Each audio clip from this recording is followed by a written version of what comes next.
Buongiorno e benvenuti a questo tutorial per realizzare il presepe perfetto per questo Natale. Prima di tutto bisogna misurare la temperatura a tutti i figuranti.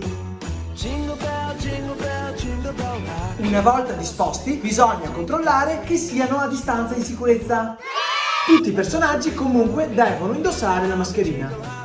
In effetti in casa, cioè in grotta, non serve. Ma mettiamo un plexiglass tra Giuseppe e la culla che ospiterà Gesù Bambino, perché sappiamo non essere figlio di Giuseppe ma di Dio. I due quindi non sono congiunti, però comunque sono conviventi perché vivono nella stessa grotta. Alla fine Giuseppe lo cresce come un figlio, quindi lo togliamo effettivamente. Scusate, stupido io che ho pensato a una roba del genere. Chi all'interno di questo presepe può svolgere legittimamente la propria attività? Risalendo ai rispettivi codici Ateco si scopre che pastori, artigiani, pescatori e fornai sono a norma, ma per quest'anno niente musica dal vivo.